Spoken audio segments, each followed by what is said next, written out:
In the heart of Washington, D.C. back in 2015, the CIA operated like a fortress. At its helm was Director John Brennan, the keeper of America's most guarded secrets. You'd think this place was impenetrable, right? Well, thousands of miles away, a 15-year-old kid known only as Kraka was about to prove that assumption spectacularly wrong, all from the glow of his bedroom computer. Kraka wasn't a spy or a thief. He was a teenager with a political axe to grind. Part of a group called Crackers with Attitude, or CWA, he saw himself as a digital protester fighting against what he viewed as unjust U.S. foreign policy. They needed a target that would make a statement, something that screamed irony, and they found it: the personal, unclassified digital life of the most powerful intelligence chief in the world. So, how do you hack the CIA director? Forget what you see in movies. There was no complex code, no zero-day exploit that could tear through government firewalls. Kraka knew a simple, timeless truth. The biggest weakness in any security system isn't the technology, it's the people who use it. The target wasn't some supercomputer in Langley. It was John Brennan's old personal AOL email account, the one still linked to his home Verizon service. A digital fossil he'd carried with him into one of the highest offices in the nation. Kraka's plan was less about hacking and more about acting. He picked up the phone and dialed Verizon's customer service. His performance was worthy of an Oscar. He pretended to be a Verizon technician needing to run a routine check on the director's account. When the rep on the other end asked for an employee ID, Kraka didn't flinch. He just made one up. A random string of numbers delivered with the cool confidence of someone who does this every single day. And it worked. It actually worked. That's the terrifying part. His calm, professional tone completely disarmed the customer service representative. Verizon's security protocols, designed to protect customer data, crumbled under the weight of a simple, audacious lie. Within minutes, Kraka had socially engineered his way into resetting the password for John Brennan's private AOL account. The digital gate, which should have been guarded by the world's top intelligence agency, swung wide open, not with a bang, but with the quiet, polite click of a customer service call. Once inside, CWA didn't find top-secret mission details or nuclear launch codes. What they found was something far more personal, and in many ways, far more damaging. It was the director's 47-page SF-86 security clearance application. This is the document where you confess everything to the government to prove you can be trusted with its secrets. Every detail of Brennan's past, his vulnerabilities, every skeleton in his closet. It was all there.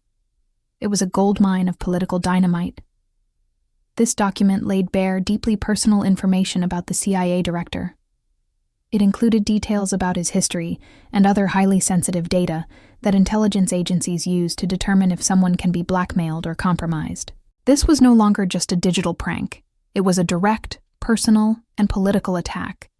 A teenager, angry about foreign policy, had just found the master key to one of the most powerful men in Washington. But Kraka and CWA didn't try to sell this information or hold it for ransom.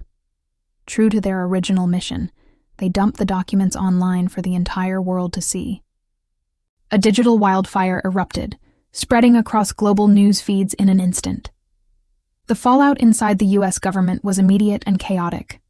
The breach didn't just expose secrets, it exposed staggering incompetence at the highest levels of security. The cost to the government to clean up the mess, launch counterintelligence operations, and overhaul their security was estimated at a cool $1.5 million.